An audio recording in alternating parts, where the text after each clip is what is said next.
students, I Nidhi welcomes you to Nidhi Ki Pathshala, and today in part 4 we are going to study the making of Indian Constitution.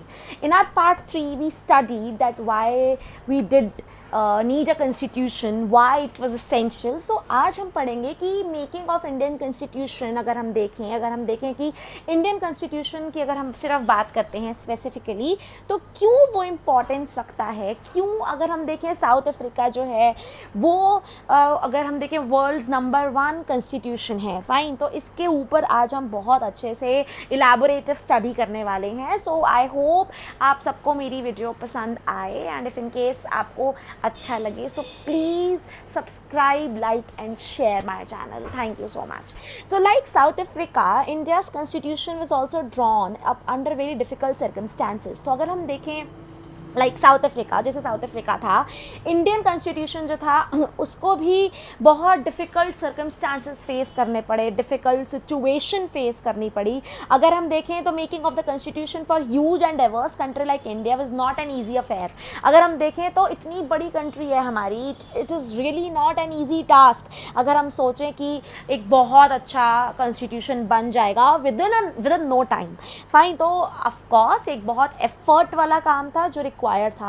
At that time, the people of India were emerging from the status of objects to that of citizens. So we know that we were under the pangs of British rule for around 2 centuries. हम 200 साल तक British rule के अंदर में थे, fine. तो हमें पता है कि of course from objects to converting into citizens is of course a very tedious task, right? तो वो एक ऐसा समय था, एक ऐसा ट्रांजिशन फेज था जब of course हम क्या थे, हम एक स्टेटस ऑफ सब्जेक्ट से हम एक सिटीजन्स की तरफ मूव ऑन हो गए थे। So the country was born through a partition on the basis of religious differences. अगर हम कंट्री की बात करते हैं तो country actually just born out of a partition. हमें पता है इंडिया पाकिस्तान 1947 में 2 चीज़ें बहुत महत्वपूर्ण हुई थी। पहला, एक हमें आज़ादी मिली थी, वो तो हम सब अच्छे से जानते हैं, और अगर हम दूसरी चीज़ की बात करें तो दूसरा था पार्टीशन। आज़ादी, हमें खुशी थी कि हमें आज़ादी मिली है from the pangs of Britishers, but of course at the same time we were feeling very bad. Why? Because partition का ब्रंट हमने फेस करा था। So the country was born through a partition on the basis of religious differences. Of course हमें पता है Hindu and Muslims के जो religious differences थे उसके बेसिस पे country was divided. This was a traumatic experience for the people of India and Pakistan. अगर हम देखें, अगर हम थोड़ा सा पीछे जाएं, ठीक है, तो हमें अगर हम कभी पढ़ेंगे तो हमें रियलाइज़ होगा कि उस टाइम पे लोगों ने कितना प्रॉब्लम, कितनी अगर हम देखें समस्याएं फेस करी थी, फाइन। जब हम बात करते हैं पार्टीशन की, जब हम बात करते हैं इंडिया पाकिस्तान में उस समय जो सिचुएशन थी, so at least 10 lakh people were killed. अगर हम देखें तो 10 लाख के आसपास लोग जो थे वो मारे गए थे on both the sides of border in the partition related violence. तो ऐसा नहीं था सिर्फ कि इंडिया के लोग ही मरे या सिर्फ पाकिस्तान के लोग ही मरे, दोनों साइड पे बहुत ज़बरदस्त violence थी। There was another problem. The British had left to the rulers of the princely states to decide whether they wanted to merge with India or with Pakistan or remain independent. So जो Britishers थे, of course उन्होंने एक चालाकी चली थी। उन्होंने क्या किया, उन्होंने हैदराबाद, उन्होंने कश्मीर को हमेशा एक मुद्दा बना दिया, फाइन। वहाँ पे उन्होंने एक प्लेबिसाइट घोषित कर दिया। उन्होंने कहा कि ये लोगों का डिसीजन होगा। फॉर एग्जांपल मैं आज आपको समझाती हूँ। अगर हम जम्मू कश्मीर की बात करते हैं, जम्मू कश्मीर में पॉपुलेशन जो थी मुस्लिम्स की थी, और वहाँ का जो राजा था वो हरी सिंह था।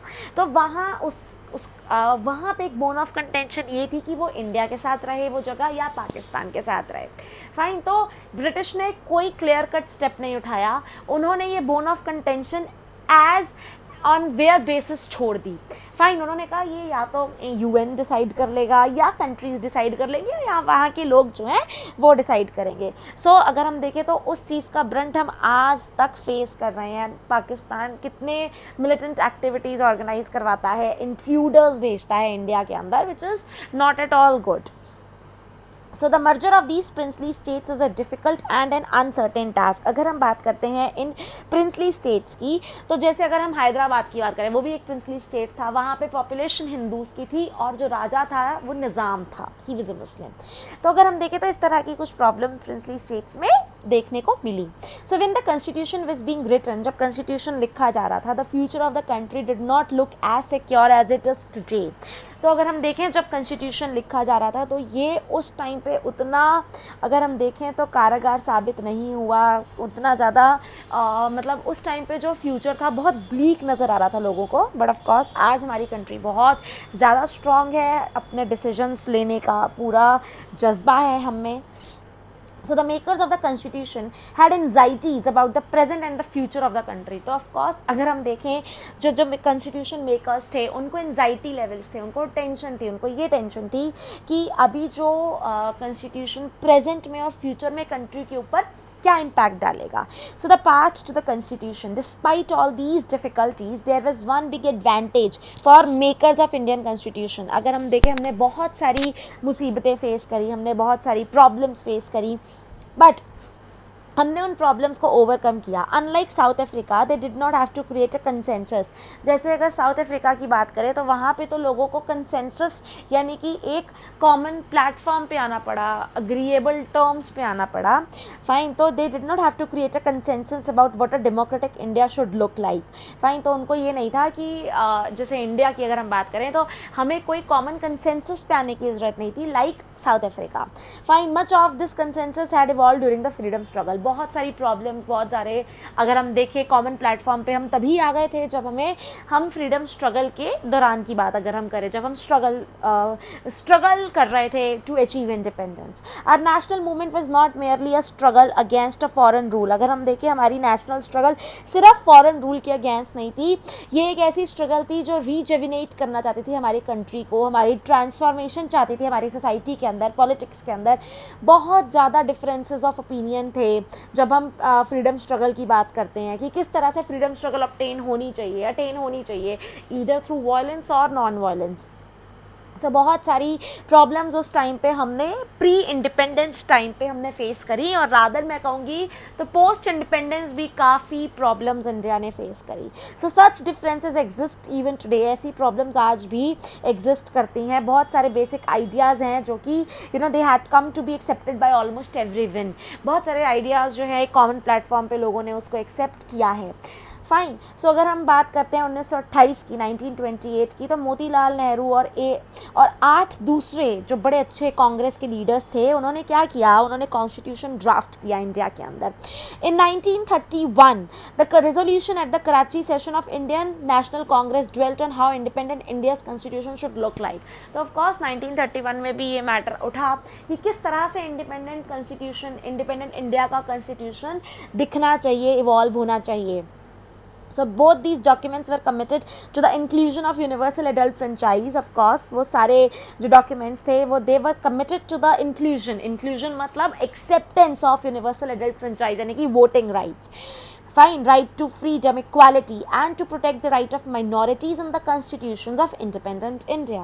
So अगर हम देखें तो जितने भी minorities थे, जितने भी हम अगर equality की बात करते हैं, liberty की बात करते हैं, वो सब को protect किया गया उस particular स्थिति में, fine. So thus some basic values which were accepted by all the leaders much before the constituent assembly met to deliberate on the constitution. तो अगर हम देखें तो बहुत सारे basic values थे which were accepted by all the leaders, बहुत सारे leaders से accept किया गया और constituent assembly के सामने पेश किया गया। अगर हम देखें तो बहुत सारी familiarity थी with political institutions। अगर हम colonial rule की बात करें उसने भी हमें बहुत help करी, कहीं ना कहीं colonial rule भी हमें मतलब एक हेल्प करने में साक्षरकार हुआ अगर हम देखें इंस्टीट्यूशनल डिज़ाइन के ऊपर, फाइन। ब्रिटिश रूल जो था they had given voting rights only to few. Problem क्या थी, ब्रिटिशर्स ने सिर्फ कुछ प्रॉपर्टीड क्लास, कुछ लीड क्लास के हाथों में ही वोटिंग राइट्स रखे थे। बट यहाँ से हमने अपना क्या सीखा, इस वजह से जो ब्रिटिश ने जो इंट्रोड्यूस किया वो बहुत वीक लेजिस्लेचर था। पर of course elections were held in 1937 to provincial legislatures and ministries all over British India. 1937 में इलेक्शंस हुए and of course British legislature, provincial legislature के काउंसिल के पद पे लोगों को नियुक्त किया गया। बट ये डेमोक्रेटिक नहीं थे क्योंकि अगर हम देखें तो सबको इक्वल राइट्स नहीं मिले, इक्वल वोटिंग राइट्स नहीं मिले। तो ये किस तरह से हम कह सकते हैं कि डेमोक्रेटिक कंट्री के अंदर ये इक्वालिटेरियन सिस्टम फॉलो अप हुआ, ऐसा नहीं हुआ। So these are not fully democratic governments but the experience gain by Indians in the working of the legislative institutions prove to be very useful. तो पर चाहे हमें पता है कि ऑफ कोर्स फ्रूटफुल नहीं था, डेमोक्रेटिक नहीं था, बट जो उस टाइम पे लेजिस्लेटिव इंस्टीट्यूशंस के अंतर्गत लोग काम करते थे, उन्हें ये सब चीज़ें समझ आई, बारीकी से उन्होंने समझा, और फिर उन्होंने हमारे अपने खुद के कॉन्स्टिट्यूशन के ऊपर, खुद के डेमोक्रेटिक प्रोविजंस के ऊपर काम करना शुरू किया. That is why Indian constitution adopted many institutional details and procedures from colonial laws. इसीलिए अगर हम देखें, इंडियन कॉन्स्टिट्यूशन बहुत वास्ट है. अगर हम देखें, कॉपीड है, रिटन है, रिजिड है. तो ये कुछ फीचर्स हैं हमारे इंडियन कॉन्स्टिट्यूशन के. And procedures from colonial laws like the government of India act 1935. अगर हम बात करते हैं गवर्नमेंट ऑफ इंडिया एक्ट 1935 की, तो उस टाइम पे भी ये यहाँ से ही प्रेरित था. सो आज की पार्ट 4 में हम इतना ही करेंगे. पार्ट 5 में we are going to continue the constituent assembly. Till then, God bless you all.